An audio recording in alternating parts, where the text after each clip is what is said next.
This is NDTV, and you're watching Classics.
Hello and welcome to another episode of Reality Bites.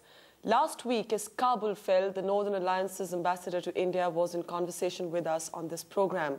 This week, it was India's turn to make its presence directly felt in Kabul, with a team of Indian diplomats returning to Kabul as the first diplomatic presence of Indians in Kabul since 1996. Back home, there seemed to be trouble in Kashmir again, with violence returning after a brief lull. In fact, top officials of the Indian Army in Kashmir said that the valley could be the Taliban's next destination. To track all these very many developments, we're now joined on this program by Omar Abdullah, Minister of State for Foreign Affairs in the government. Thank you, Omar, for joining us on Reality Bites. Let me start by asking you a question that's been troubling many of us as we've been talking about this plane that suddenly took off for Kabul. It seemed that the people of India only got to know about the plans of the government to send this team of Indian diplomats, doctors and other people on that plane after the plane had already taken off. It seemed almost as if there was a kind of secretiveness to it. No, I don't think it's so much secretiveness. It's a lot of security involved as well. Let's not forget Kabul, Afghanistan is still very much a war zone. But this has been something that the government had been planning for the last few days. Of course, no flights go into Afghanistan without first clearing them with the international forces that are operating there. So the process had started much earlier, but we obviously didn't make it public because we didn't want our aircraft to be targeted. Areas not even 10 kilometers from Kabul are still very much in the hands of the Taliban. Mm-hmm. And what would you say was the central aim behind sending this team at the time that it came? Because we're going to see a big meeting happening in Berlin. It's still not clear what interim arrangement we're going to actually see unfolding in Kabul, though of course the Northern Alliance will play a moot part in it. What role do we see for India? Well, the fact of the matter is the Northern Alliance will now play the most important role. As numerous observers have been saying, that possession is 9/10 of the law, particularly in Afghanistan. The fact of the matter is the Northern Alliance is in Kabul. They're not going to move out in a hurry. Even in this meeting that is now taking place in Bonn, they occupy 50% of the seats of the participants in that meeting. So that makes them a very important voice. Do we recognize them as the government right now? We have always recognized the Northern Alliance as the government.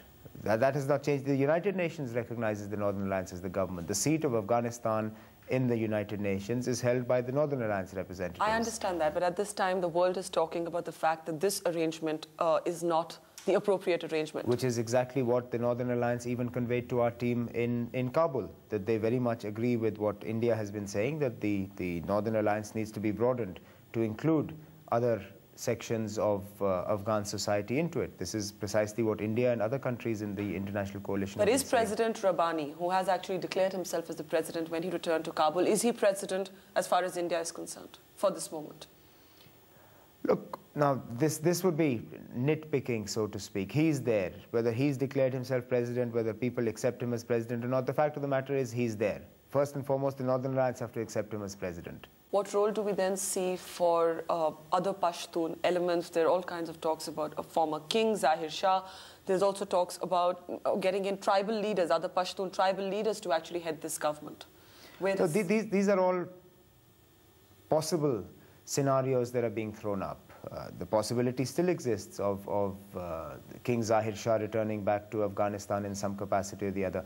We have already established contact with the former king. Directly? Directly. We have been in touch with the former king because he forms a very important part of what is happening in Afghanistan. When you say we've already established contact directly with the former king, do you mean at a semi-official level, at an unofficial level, at an informal level, at which level? Well, look, it's difficult to say whether it's an official or unofficial level because officially the king doesn't occupy any position. He is the deposed king of Afghanistan, but officially he has no position. But I mean, at which level of the government have we established contact with him? At a high enough level that the king understands that we mean business when we talk to him. Now, the mission itself, as in India's mission itself in Kabul, we've left a liaison officer behind. Of course, there's a team of paramedics and so on. Is this going to be a full-fledged mission? Is this India reopening its embassy, as it were, in Kabul? Well, as our special envoy, Mr. Lamba, has said, a few repairs being made to the Chancery building and things like that. Within a few weeks, we should be in a position to start issuing visas. So in that effect, this is a full-fledged diplomatic mission. Whether or not it is upgraded to an embassy or a high commission is something that we will take into account in due course of time. But it will be a fully functioning diplomatic representative mission. And are we going to then see a more direct contact or a way or means of getting to Kabul? I mean, this is something that concerns a lot of people from Afghanistan who live here. Is there any way for them to actually go back to their land? It also concerns the media in India. It also concerns the media, yes, it does. They're desperate to get to Kabul, yes, it does. Well, at the end of the day, we will have to see, because as I said right in the beginning, Afghanistan is still very much a war zone. We will have, at least for the immediate future, probably only Air Force flights flying in.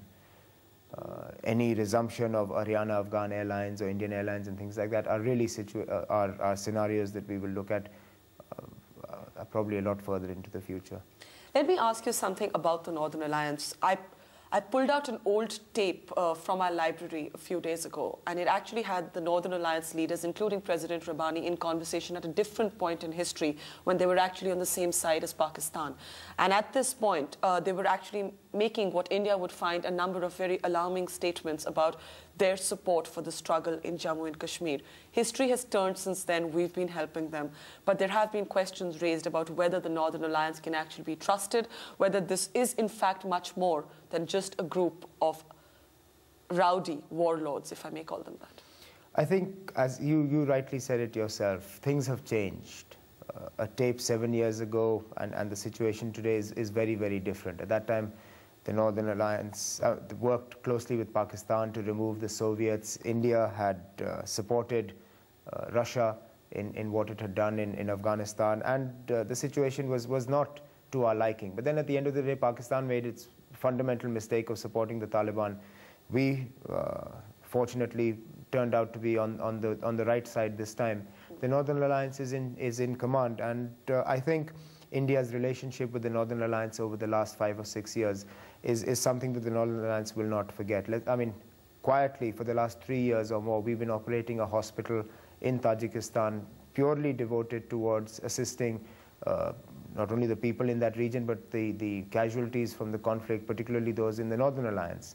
Now, this is a humanitarian aspect to our relationship with the Northern Alliance that I think is extremely important as well. And there is a military dimension as well, isn't there, to our help to them? Is there? You tell me. I don't know. Okay, we'll let that pass and read in between the lines if we need to. But Omar, really, the Northern Alliance, there have been questions raised about their track record. The last time they were in power, they have admitted that they did not perform very well, to say the least. Are we at all concerned about their track record of human rights? We talk all the time about the Taliban's track record. What about the Northern Alliance? No, it is obviously something that weighs on our minds, because let's not forget that when the Taliban came in, they were welcomed as these great saviors from the atrocities that the Northern Alliance were reported to have committed on the people of Afghanistan. And I think this is something that will weigh very heavily on the minds of the senior leadership of the Northern Alliance, because in effect they created the conditions that gave rise to the Taliban, and I don't think they want to repeat the same mistake twice. Mm-hmm.